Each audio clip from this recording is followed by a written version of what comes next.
Welcome, everyone. So glad to have you join me today at this webinar. We've got a bunch of people in the waiting room that we're welcoming in, and I have to say this has been a great response to this webinar. We have over 350 people registered.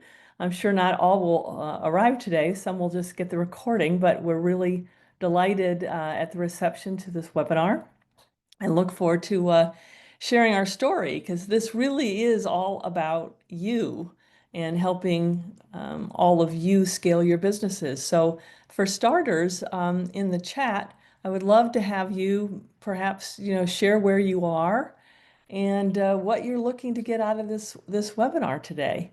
We've obviously got something that's, pre-developed, but would love to answer your questions when we get to the Q&A part. And let me introduce Lana Sanderson, who will be helping me manage the webinar today and will be coordinating your questions at the end.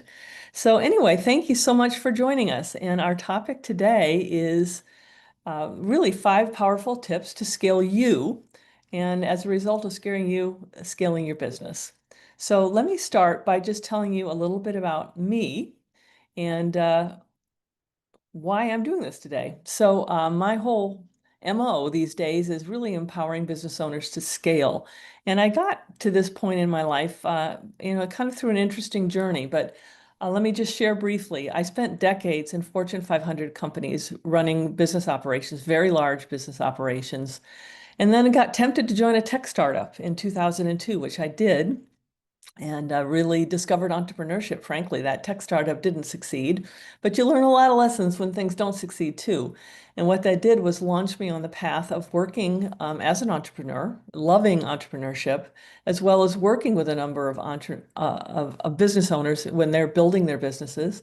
And I also became an angel investor, and I was oh my cat's coordinating, getting that's Ellie. Um, also became an angel investor. So not only investing in businesses, but also investing in businesses that could scale and grow, which is what angel investors really are interested in. And now I really just invest in my own business, but it was a really great opportunity to learn. And during this whole time, I've spent 2 decades hiring freelancers. And they've just been instrumental in helping me build my business. And I've learned so much about helping others and how freelancers can help them. And that's really today's lessons, learning from other people I've been working with and sharing those stories. And really that prompted me to launch Results Resourcing in 2015. And our business is all about having human help small businesses hire fractional talent so they can scale. And so what we really are, Results Resourcing, is a contract staffing platform, and it's a technology hybrid. So we are very automated, but at the same time, we put a premium on actually talking to human beings. So we better understand what people need and to match them with the talent that can help them. So that's a little bit about me. And in some, I've been doing this for over 10 years, and we've hundreds of successful client matches and high client satisfaction, which is really what this is all about. Because at the end of the day, um, I've learned really how to help business owners delegate. And so the topic today is really how can you build your delegation engine so you can grow your business? So the reason I'm so excited about solopreneurs and small businesses is there's so many of them. Each one of you is part of 99.9% of the businesses in the United States. And what I find both amazing and something that compels me is the fact that the average annual revenue for small businesses for a solopreneur is $50,000. These are SBA numbers. Small employers, 1 to 4 million, 1 to 4 employers, 400,000, 5 to 9 employees, just about a million, and then under 20, it's 2 million. And I just would like all of those businesses to be bigger, to have bigger impact in communities, families, and on each of you as individual CEOs of your business.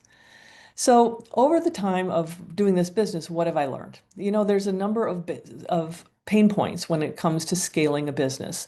And those are the problems I want to share today and solutions to these problems. So basically, small businesses have a growth dilemma. They're really caught between, some things and the objectives that they're looking for. There's cost and finite capacity of humans. I mean, you only have so much money, you only have so much time, there's only so much you can do. And also, a lot of the solutions are very impersonal and fixed automation with AI that doesn't solve all the problems. And so what this results in are really missed opportunities. You don't have a chance to consistently deliver and delight your clients. And really, it kind of stalls your business, your ability to scale your business. So really, what a lot of people end up doing, and which is also part of the problem, is they take a DIY approach to scaling. And what that means is they are in the business, not on the business. You do get pros, which are lower costs at first. You get a lot of control, which is particularly in the beginning of your business. You want to have control so you can roll it out in the way you want to run your business. And you also really gives you a chance to experiment and learn because I've learned a lot from doing things myself. But at some point, there's too many cons. It's a time drain. You get burned out. There's only so many hours of the day to do whatever you need to do. There's opportunity cost because you end up trading time. If you do one thing, you can't be doing another thing. And so the opportunity cost is missed opportunity to work with more clients or to develop a new product, whatever it might be. And then no one person can be good at everything. So there's a degree of functional expertise that gets lost in the process. Yes, you can chat GPT, you can ask it how to do this, that, or the other thing. But ultimately, you're having a basic level of expertise applied to a problem as opposed to working with someone that really knows the ins and outs of working with a tool or a process. And then ultimately, all this leads to burnout, which is what I hear a lot. It's like, I just don't have any more hours a day. I'm exhausted. So, what I want to do is talk about some solutions. And the first, and the one that people follow first most commonly, is to hire human beings. And so you can really contrast the two. One is to make a full-time hire. The pros are that you get somebody that's on your team, gets your culture. There's brand alignment because they do and think the way you want the business to do. They're dedicated to your business and they're very focused on your business. But there are some real cons to hiring full time, which is why we end up talking to a lot of people. There's overhead costs when you commit to a salary, benefits, providing equipment, all those kinds of things really is costly. Getting clear on the job scope can be hard. And then you're talking about one person, and sometimes you end up designing a job around the capabilities of a person rather than designing the job and finding the right person that can do those jobs. And that means that any one person has finite skills. There's only, again, no one's a unicorn. You can only do so many things well. And there is commitment risk. When you decide to hire full time, that is making a commitment that is illegal and can be challenging if it isn't the right decision. So people are afraid sometimes of hiring full time. And then there's just management demands. Whenever you're working with people, you do have to set the course. You need to lead. You need to be clear, delegate, and really check the work to make sure it meets your standards. Contrasting, hiring with contract can be a lot more flexible if it is a suitable solution for you. Contract pros, they're seasoned and scalable. They are really good at whatever they do. So they're not trying to do it all. They're trying to do what they do well.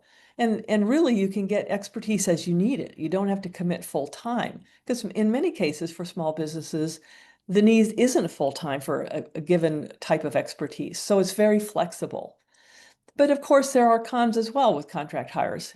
Um, it is a variable cost, and sometimes more expensive than hiring a full-time person, um, unless you think about the hours that people spend on that particular job versus the full-time spend. You still need to be clear on your job scopes because freelancers will not do a good job for you if it's not clear what it is, the process that need to be followed, as well as the objectives of that process. And then you have to curate freelance talent, just like full-time. You need to, have a clear job description, the skills you need, and you have to go through the process of interviewing and making sure a contractor is the right fit for you, but you don't have that same commitment risk. And you also have to understand that contractors have more than one client, so they're not going to be 100% dedicated to you, but understanding your time requirements and whatever boundaries are can solve that problem. And then just like a full-time person, there is a management demand. You need to delegate and control and work with those people regularly to make sure that they're doing the work the way you want them to do the work. The second option is to use AI, and you hear about that a lot these days. And all the pros are, hey, it's available 24/7. It's never sleeps. It's never tired. It can be very cost effective. And certainly the access to data is amazing. You can find out so much in the world by a simple chat prompt. And it's instantaneous. But AI has cons as well. It has no judgment. It has no creativity. It's never going to challenge you, even if you ask it to. It's just going to respond with what data is out there. It is impersonal and it has limited context unless you take the time to greatly explain the context or you build AI engines and agents and bots that have embedded knowledge about your business. There is complexity to AI because you can use a lot of AI-driven tools, but for those tools to work together, it requires integration. And it also requires setup. You can't just have a workflow that works or a bot that responds to your customer inquiries without having scripts and information about your business. So it's not automatic. There's work that needs to be done to get AI systems up and running and to work well. And then you have issues with data privacy and how much of your data do you want out on the web? And if you want a more private version of AI, that adds to cost. And then you just need to be concerned about your intellectual property and making sure that it's not open to the world for other AI engines to browse and incorporate it into their machine learning databases. So definitely some pros, definitely some cons. But as I like to say, let's do both and pick and choose the right solution that works for you depending on the problem you're trying to solve. And so I really believe that a hybrid approach is what allows a business to scale because it can provide efficiency by using tools and technologies in the right places, but personalized support by using humans. And it's really bringing the two together. And that's really what I want to talk about today. And so my theme is what's a business owner to do? And each one of you is going to have to answer the question for yourself. But hopefully you got some ideas that are based on my 10 years plus working with clients about how individual people have solved this problem. So I'm going to give you kind of a situational CEO. And this is pretty common to all the people that we've worked with, but they come to us and they feel overwhelmed. There's too much to do. There's only so many skills that they have. They're good at some things, not others. There's time and budget constraints. And honestly, they are tired of trying to figure out the best option.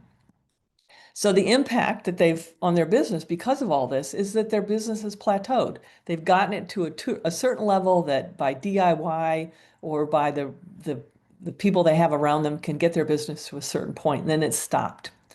And so what they're looking for when they come to us is business momentum and a clear path to success, something that's sustainable, not a spot solution, but something that will help them scale, which is growing your operations, in its ability to respond to what you need to do for your clients, but with cost containment while you still are growing your revenue. That's really what they want, is that momentum and a clear path to success.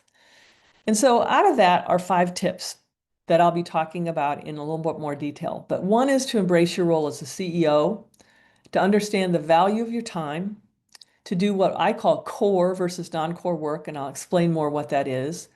Ultimately, these steps will help you build your delegation engine and help you harness the power of virtual assistants, all which will help scale you and scale your business. So the first tip, and the most important, frankly, is to embrace your role as the CEO. You are not the ultimate task doer. You need to shift your mindset from worker to leader. And basically that means moving from DIY, doing it all yourself, to figuring out how to scale your business. And that is working on your business, not just in your business. It's a really trite expression, but it is really true. So the second tip is really about understanding the value of your time.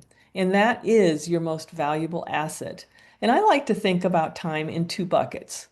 One is time you invest, and that's by doing activities that generate revenue or deliver value to your core constituency, your clients. And the other is spending time. And people talk about these 2 things interchangeably, but I think there's a huge difference between investing time in the things that are going to help you grow and scale your business and spending time on the stuff you got to do to run your business, but it's not necessarily valuable time. So let's talk more about that because I think about time in terms of return on investment. And are you investing or spending your time? And so I built this little thing called the ROI time calculator, and I'll give you the QR code to it in a second. But you can do it a back at napkin kind of thing. Just write down quickly, what's an hour of your time worth? Whatever you think it is, what is an hour of your time worth? And then how many hours do you work a week? Another number. And then just multiply the two. That's going to show you the value of the time that you work each week. But what are you getting back for it? That's really the question. And how do you decide what is work you should be doing that generates revenue and value versus work that someone else could do for you with probably greater expertise? And here's the QR code. It's a free tool and it takes 3 minutes to do and it's fun. In fact, we don't track it from a marketing perspective, so I don't know who's actually using it, but it's fun to see people play with it because they do different scenarios. And so you can really it can be kind of a planning tool to help you figure out how to better allocate your time. So let me just share the results. Of all the people that have ever taken the ROI of time calculator, the average rate per hour is $166. And the hours of work they work, hours per week they work is 58. But what's concerning is only 25 of those hours, or 43%, is doing the work that generates revenue or generates value. So if you do the math, 25 hours times 166, they're investing $4,000 a week to deliver value to their clients. But 57% of the hours, or 33, is on the non-core work that you've got to do to run your business, but no one's going to pay you for it.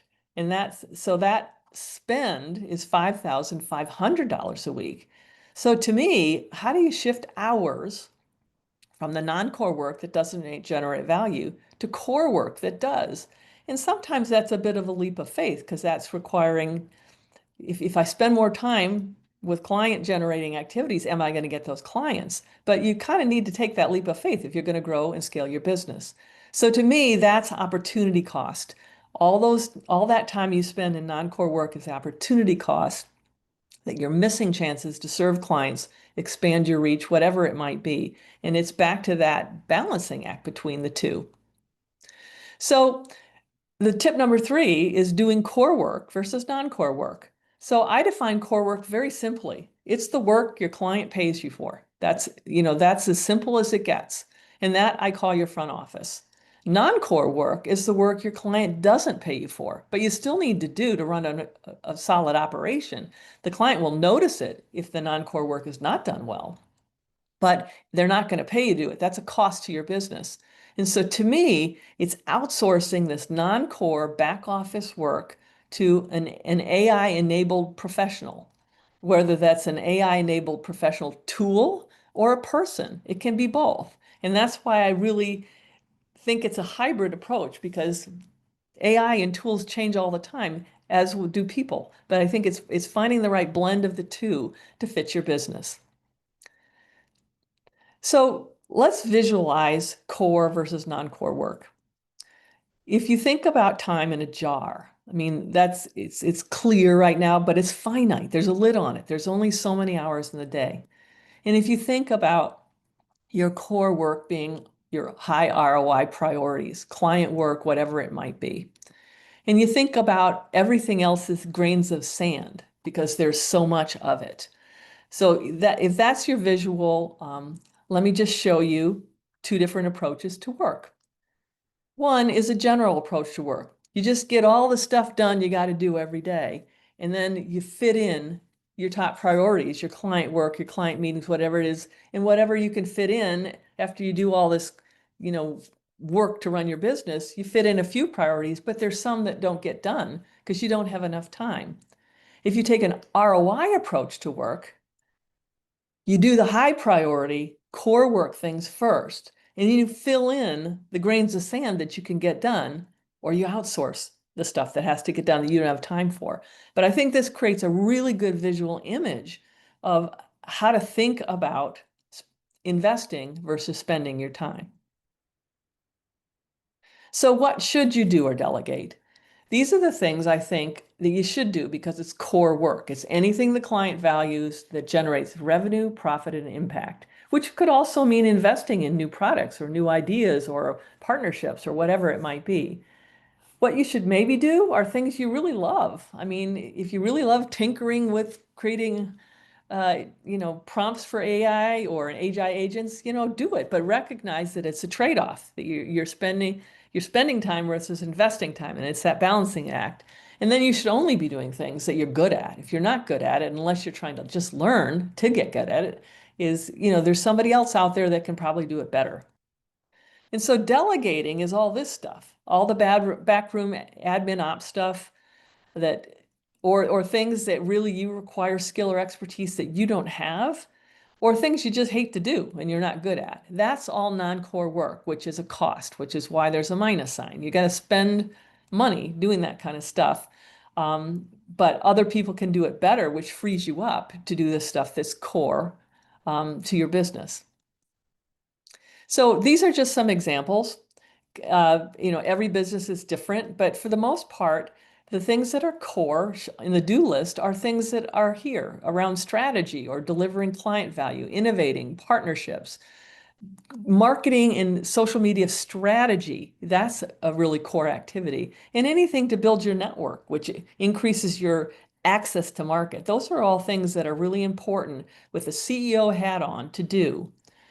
The non-core stuff is everything else, and on the one hand, you can think, oh, well, doing my email management or doing my social media execution isn't that strategic. Well, not necessarily. That's execution stuff. And there's people that can do that for you once you set the direction. So these are all things that I think people get confused. Like, where's the line between core and non-core work? I mean, project management, writing. I mean, if you love to write, great, but is it strategic writing? Is it going to get you clients? Is it going to generate revenue and value? Those are the questions to keep asking yourself. And since every business is different, it's going to vary by business. I mean, if you're a digital marketing agency, then maybe doing some social media execution yourself, is fine. But those are judgments. But at the end of the day, it's just thinking, is it core work that generates revenue and value, or is it non-core work that, it has to get done and it has to get done well, but it's really not going to advance my business? Those are individual decisions that you just need to think about and contemplate, and what's the best way to move forward. So to me, once you start putting things in the two buckets, then you need to create your delegation engine. What do I do and what do I delegate? And if I'm going to delegate, how do I delegate? And so to me, it's always about scale. How do I deliver scalable value? I hate to do something a second time that I could have built a process or built a template to do. So to me, it boils down to three things, which I call the PTP delegation engine: process, tools, then people. It's in this order specifically. And that ultimately helps you scale your value delivery. But it's thinking about how to use that order of elements is what's so important. So I'm going to talk about each quickly. Process. People think process is unsexy, boring, nerdy, and I get that. But you know what? Process is how you deliver your customer value, and it's a business asset. If you've ever thought about wanting to sell your business, you need to have process. You need to be able to tell somebody how you do what you do that clients value. And if you can't do that, then that's kind of a gap. So there's a lot of good things to process. And it can be fun if you think about it as a business asset rather than a drag, because it will help you deliver your value consistently. It will help you get more done well because things get done according to the process with all the elements that you want done. And it helps you to delegate or outsource because you've got to be able to tell somebody else how to do it, whether it's a tool or it's a person. And a lot of people say, oh, but I'm not a process person. I hate to do process. No problem. There are AI-enabled freelancers and frankly, AI tools that will help get process out of your head and onto some sort of a document or tool that will help you move your business forward.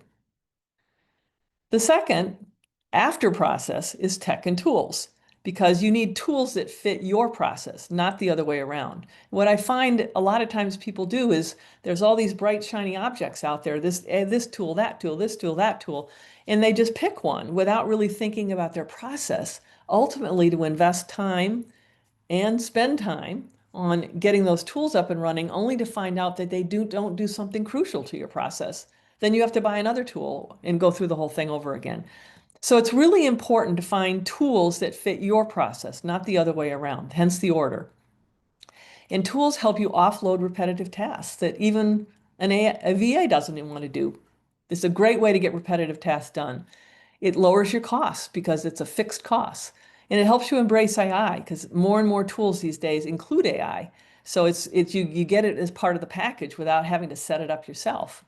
And it's the same thing. Not a tech person, no problem. There are human beings, virtual assistants in particular, that are extremely tech savvy on what the latest tools are, how to set them up, how to optimize them. Because setting a tool up isn't good enough. You need to optimize the tool. Is really when you get the ROI. So there is somebody that can help you with whatever tool you're thinking about, and to help you find the right tool that fits your process. And so, of course, people is last because you want to leverage people for their minds, for their creativity and their critical thinking, not for doing stuff that process or tools could do. And so to me, it's very important in that order because people don't always think about it that order, but I think that order is extremely important. And those people can be your employees, they could be in your network or business partners, or they could be freelancers. Those are all really viable options for you. It's just finding the right ones. And literally, what I discovered when I first left corporate America and started in entrepreneurship is like, no matter what I needed, there was a freelancer out there that could do that work. It's just a matter of finding the right person for the work I needed done that I felt comfortable working with.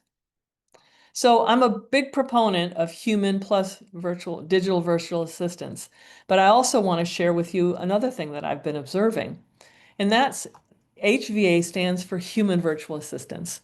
And I consider virtual assistants to be professional support. It's not just a task doer somewhere. If you leverage the right people, they can really help you advance your business. So I consider support being a professional service. And for the longest time, that was the domain of human beings. And there were basically two ends to the spectrum. One is tasks, and those are more clerical things, data entry, building routine workflows, that sort of things, templates and scripts. And on the other end of the spectrum were outcomes-oriented work. And that's really where you need the human for not only humanity's sake, but for critical thinking, to question you, for nuanced concepts, all these things. And frankly, humans can hold you and as well as be accountable, which tools can't. But what I see is that more and more there are digital AI virtual assistants out there. In fact, if you Google or do AI, tell me, give me the leading virtual assistant solutions or something like that. What'll come back are digital solutions. It'll be chatbots, things like that. So what I see is that there's more and more tasks that AI and digital tools can do, which I think is a great thing, but it's knowing when to use them and when to use a human. And I think that frontier is just going to keep moving from left to right as AI and tools get better and better. But at the end of the day, I think the right solution is a digital virtual assistant plus a human virtual assistant. And I use the virtual assistant in a very broad sense of professional services because they can do so much, not just the task stuff, but the outcomes-oriented work. And the great thing about the combination is the human does the fact checking. And what I always loved is this phrase, a reasonableness test. Is the answer I got from AI or whatever reasonable? Does it make sense? And humans have ownership of outcomes as well as the brand voice. So that to me is all the reason why a hybrid solution makes the most sense. So basically, I think people ultimately, after process and tools, need to harness the power of virtual assistants because it really helps you optimize the use of your time and your capital. They bring skills, availability, and flexibility to you. And these are the six things that I think they do well. You can offload the non-core work. You can scale up or down. You don't have to make that commitment. It's results oriented. Freelancers are entrepreneurs too. They're growing a business, their business of supporting you. So you get outcomes-oriented, results-oriented people that want to be successful for you. They bring broad thinking and experience because they work for more than one client, work for more than one industry. So they bring things that they've experienced other places to the table for you, so you're not recreating the wheel. And as I said, many are extremely tech savvy and they understand the use, not only what tools to use, but how to optimize AI and technology tools. And frankly, the last thing, which is sometimes the scariest things for a small business, is learning how to delegate and outsource because you need to trust to do that. And building trust with a consistent VA or VA team is really important because then all of a sudden it's like you're not worrying about asking them for help, but it's like, what else can they do for you and how can you collaborate? So VAs are very used to helping people take their first steps to outsourcing and delegating successfully. So basically, scaling is really a combination of finding the skills, excellence, responsiveness, and the culture, and balancing that with cost, the finite time you have, the options overwhelm that everyone feels, and the decision between human versus AI. So let me bring you back to our CEO that is a compilation of all the people we've been working with and what happened for this person by using a hybrid solution. So again, the person was looking for business momentum and a clear path to success. And this is what they got. More time on their core initiatives. They doubled their revenue in the time that most of the clients that we were working with have doubled their revenue. And what's more is by doubling their revenue, they generated profit that covered the cost of the VA and the tools. And that's really ultimately what you want because it'll help you scale your business. So I won't get into all the detail, but these are just examples of the key things that the hybrid VA AI team could do for the CEO to help them get ahead. And again, every business is going to be a little different, but these are the kinds of things that got them out of the day-to-day execution, one grain of sand at a time, into the more strategic core priorities that help them grow their business. So ultimately, how can results resourcing help? Well, how do you find a freelance pro? That's really what we're all about. And just for context, there are the last I looked, almost 77 million freelancers in the United States and 160 billion globally. And so there's a lot of talent out there. And as the job market and the working market changes, there's more and more people with side hustles, or switching from corporate to entrepreneurship. And so there's basically two ways to find people. One is to do it yourself. And again, that calls the question, is it a good investment or spend of your time? But through networks, you can get referrals from people that can just be great solutions for you. And there are online platforms that, you don't talk to you, but you can input information and get suggestions back in terms of people that could help. And there are also services, as is results resourcing, that specialize in finding contractors for you, or they're recruiting specialists. And they are paid for, but then you also get the value of the work that they do on your behalf. So in my mind, DIY can be a low ROI activity, and using a service can be a high ROI activity, but it's always that balancing act. And so what we do is we are really human beings combined with technology that do freelance talent matching for you. So we consider ourselves the best of both worlds. And so we've built Results Resourcing as a fully automated proprietary technology platform that matches curated talent to the needs of clients that come to us. And so we really are human talent experts focused on freelancers. And what you get is you get to talk to a human. You talk to me, a fellow entrepreneur, about what are going to be good solutions for scaling your business. Access to skilled, scalable talent, and we're cost effective and quick. And the next slide talks about this, but we can have a team up and running for you in 24 to 48 hours. So we match to pre-vetted freelance professionals that we've already worked with. All are based in the United States and Canada.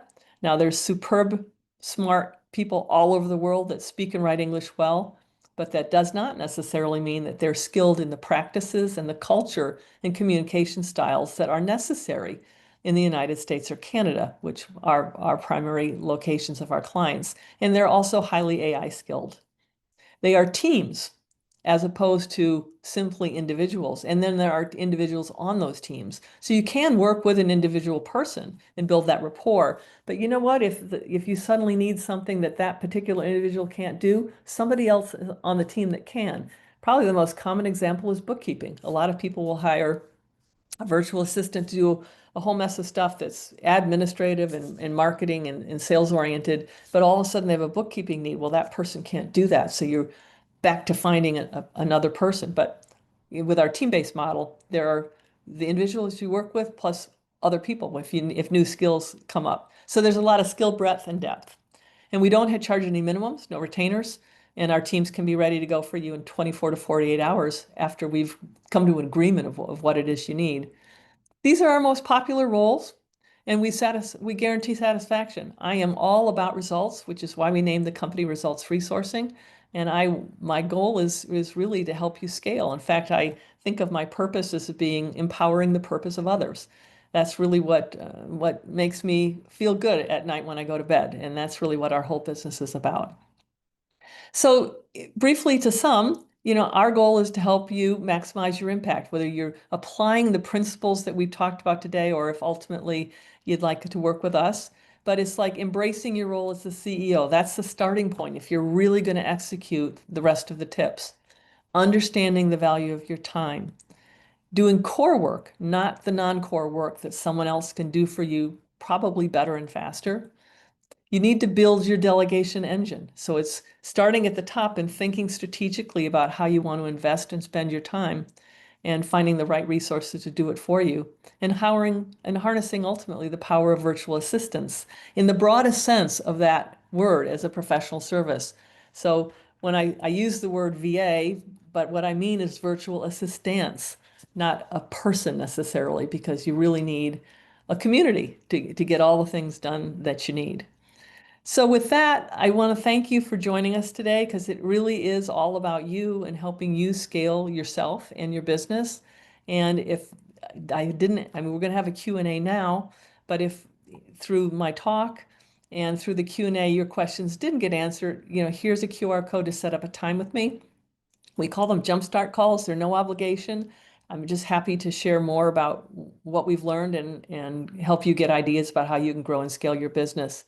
So with that, let me conclude and turn it over to Lana, because she's been gathering questions from the chat and would love to talk further. Thank you, Elizabeth. Okay, here's question number one. In your experience, what signs indicate that it's time for a solopreneur or small team to move from DIY solutions and invest in outside support? Well, I would say almost immediately, honestly, but in all seriousness, the sooner the better, because I think it's important for a brand new entrepreneur or solopreneur business owner to shape the business, have a clear idea of what they want to accomplish, who they want to serve, how they want to serve them, those sorts of things. But honestly, there can be freelancers that can help you do the market research, that could do surveys, that could help you build the database of information to help you shape your business. So it's as pointed in the right direction to get you where you want to go from the get-go. You can also do that work yourself, and clearly you learn a lot by doing that work yourself. But the sooner you can start thinking about, okay, well, if my business is about X, what do I do to spend most of my time delivering that X? Either finding the clients that want it or actually delivering it to them, and finding ways to not do the stuff that doesn't really focus your time on that. So, it's the key to me is finding quality resources that are going to be flexible, so you don't end up having to make a commitment, to getting support that then you end up worrying about, oh, how am I going to fill those hours? That's not the point of your business, is worrying about how to fill the hours of a VA. The point of your business is to grow it. And so I think that thinking strategically about outsourcing almost from the get-go can put a whole different spin on things. So I think the sooner the better. But that's going to be an individual decision. And you can also think about freelance support in stages. It might be one kind of support you need in the very beginning to help you research and position your business, and it's a different kind of freelance support you need afterwards. And so it's not a one size fits all kind of solution. It can be a staged solution as well. Thank you. Okay, we have a question.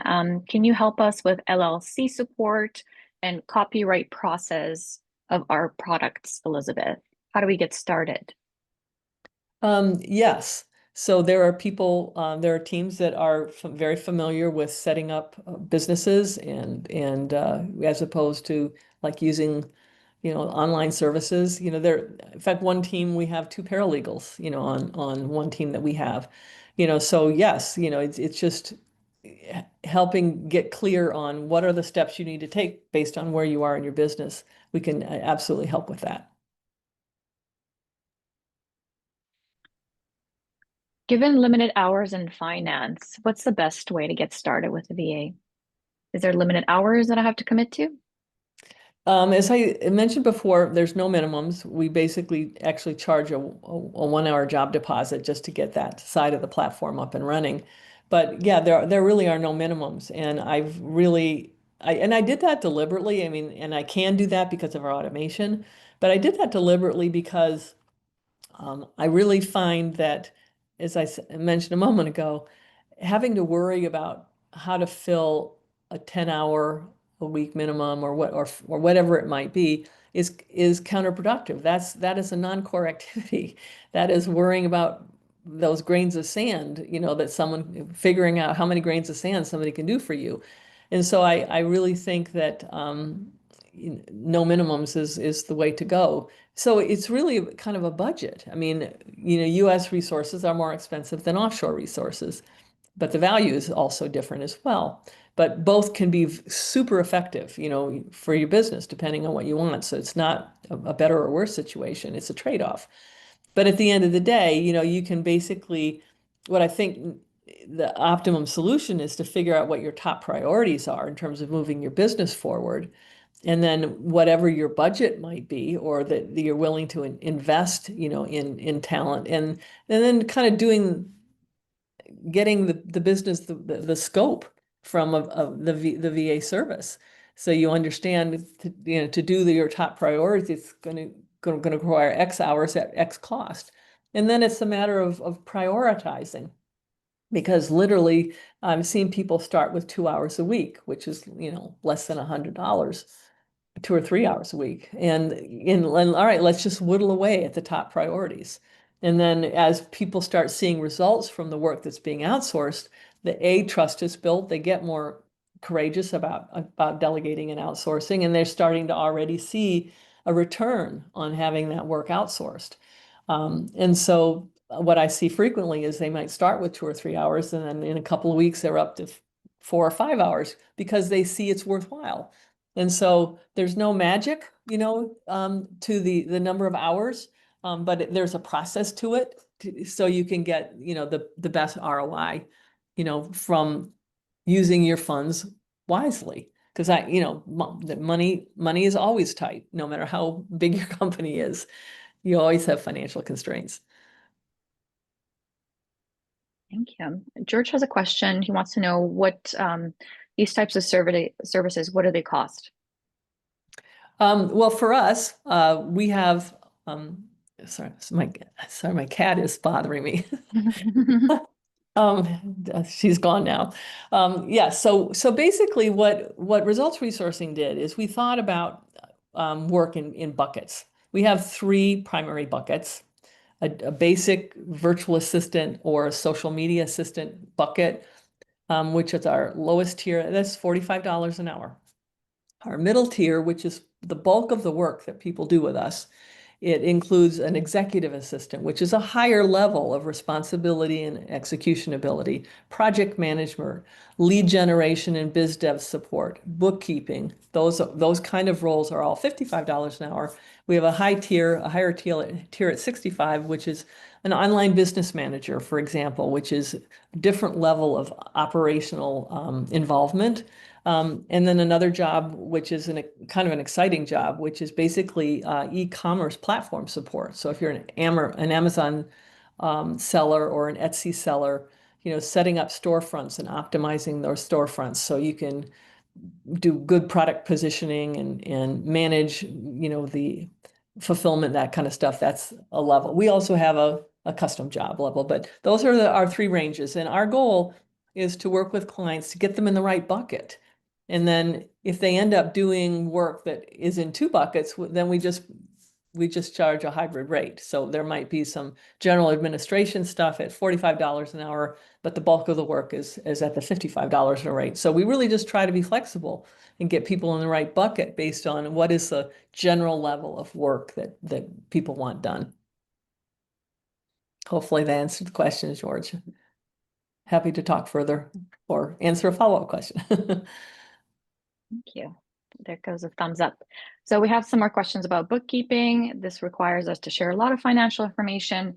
How do we keep it safe and secure? Okay, that comes up actually on almost any kind of work. People are very worried about, their passwords and things like that. And some administrative work ultimately does require, access to emails or financials or whatever. So first and foremost is, finding people you can trust, and trust builds slowly.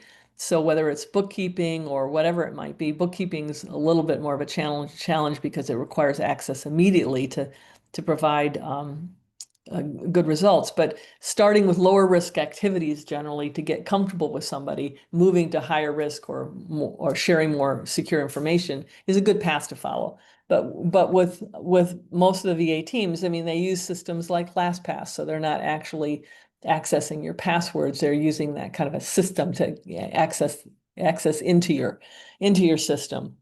And they're all willing to sign contracts and non-disclosure agreements and things like that up front.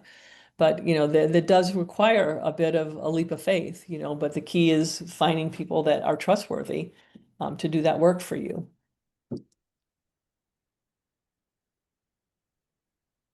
Thank you. Can this program help me find grants and the resources to get all needed for the store? Yes. Faith has a store that she's opening up, like a secondhand store. Yeah. Yes, we can absolutely do that. We actually serve both for-profits and not-for-profits, and we've also got other clients that, one of the tasks has been help me find the grants that I can apply to in my state or whatever city to have a funding path. So yes, that can definitely be work that is done.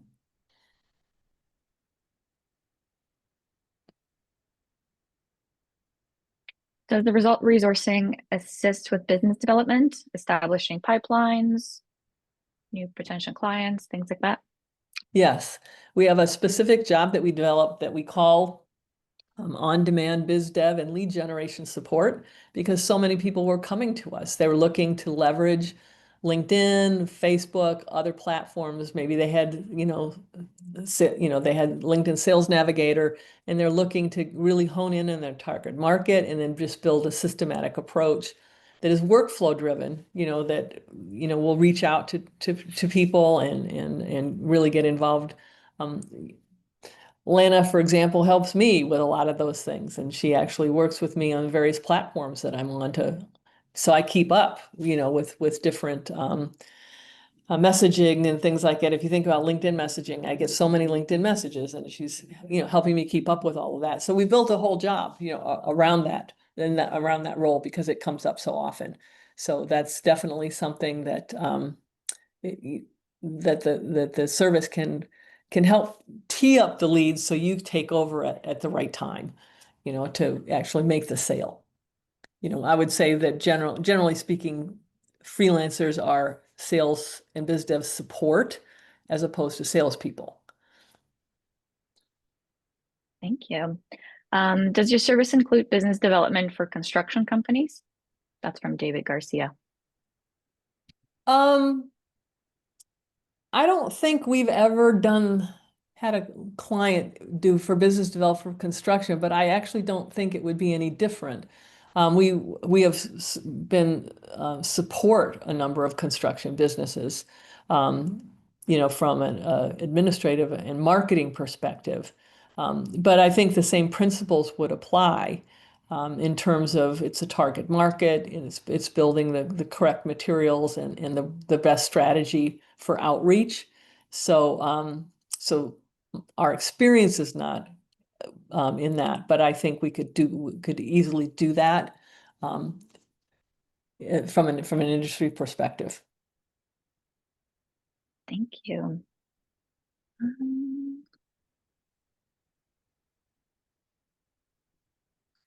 What advice would you give a leader who struggles to let go of control and trust of delegating tasks or other? Well, honestly, I would say that almost every single person we've ever worked with would fall into that bucket Mhm. because everyone's business is their baby, and your reputation is involved. So I think it's pretty normal to feel that way. And so basically, to just mention a couple of things again that I mentioned during the talk, one is to find the work that you want to delegate. Um, you want to start with low risk activities because the low risk activities is how you start to interact with the virtual assistant team that you're working with, and that's how you build trust. So it might be, entering data into a database, or it could be doing research, or writing scripts or email templates or things that are not connected, to the public.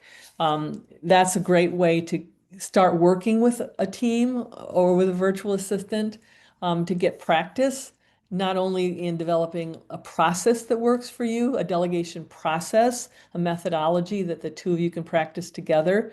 The VAs are very experienced in this, and so they can suggest process or suggest ways to work, which should always include like, at least a weekly check-in, to make sure you're talking and in communications regularly, and that you're clear about what you want done and how you want it done, and to encourage the virtual assistants to ask questions on that process.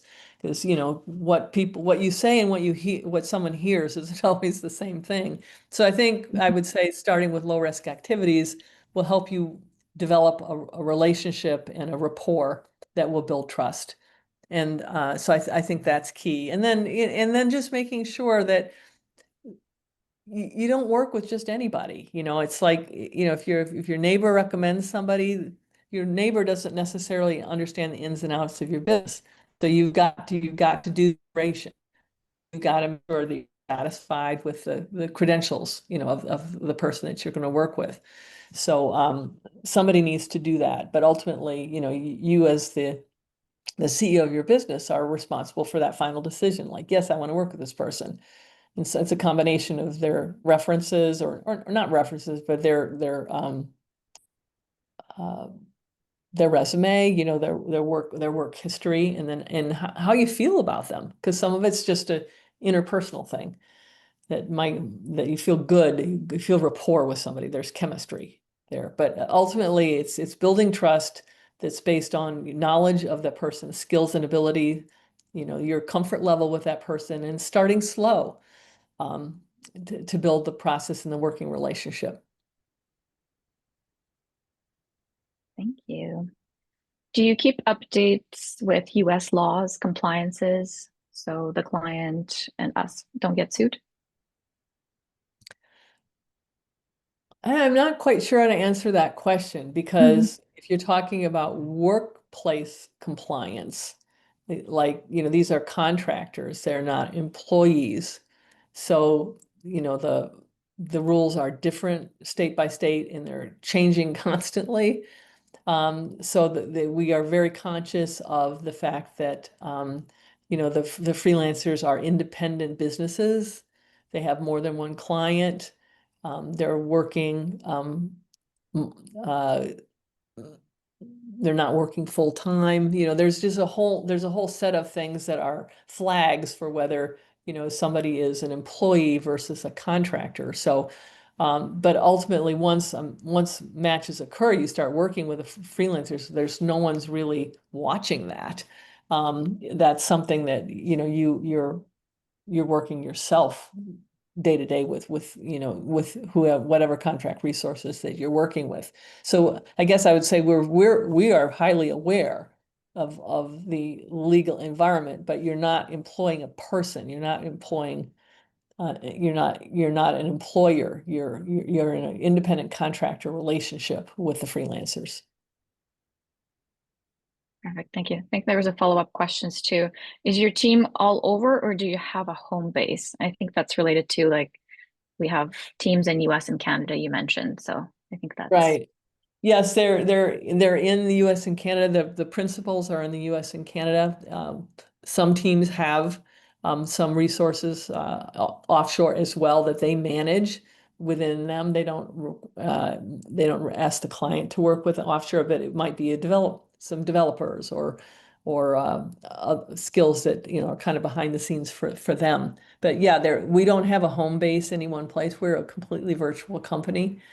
But we're highly tech oriented and manage as a team, really through processes and communication. So we have a very collaborative process that we all follow. yes, there's a little bit of follow-up. Yes, Canada has different additional compliances laws. So yes, I think there's just this individual is concerned with setting up a company and then making sure they're compliant in Canada and the US. So maybe those additional that additional phone call is needed to chat with you, Elizabeth, about that. Happy to do 3:30. that.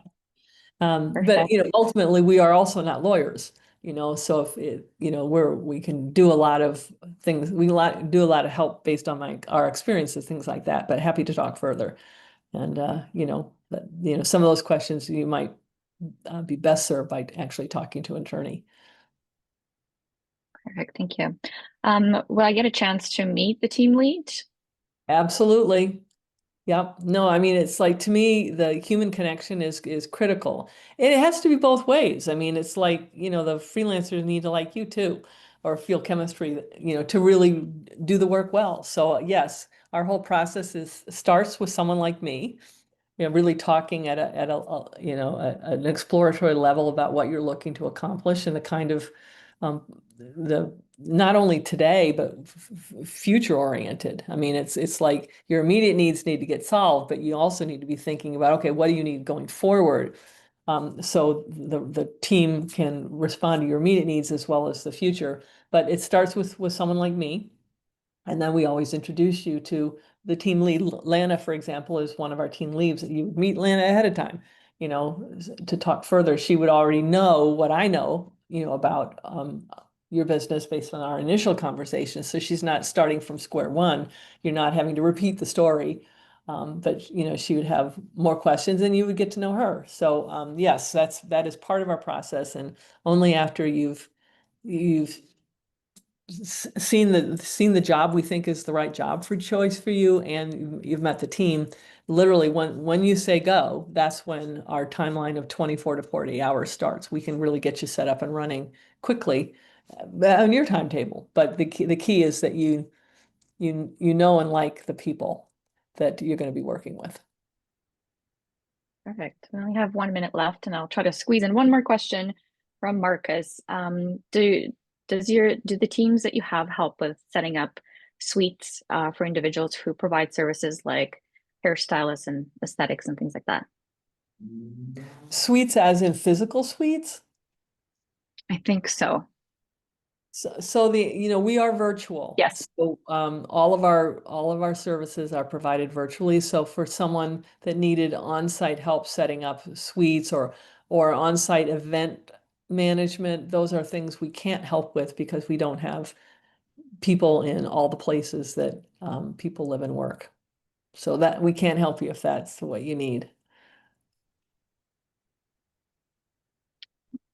We're There was a thank you for Marcus. Thanks, Marcus. Yes, and if we can help virtually, we're doesn't matter where you are, we'll be willing to help. And that's the end of the webinar. All It's right. Well, thank you so much for joining us today. Again, I left the QR code up, so I would love to talk further with you. No obligation.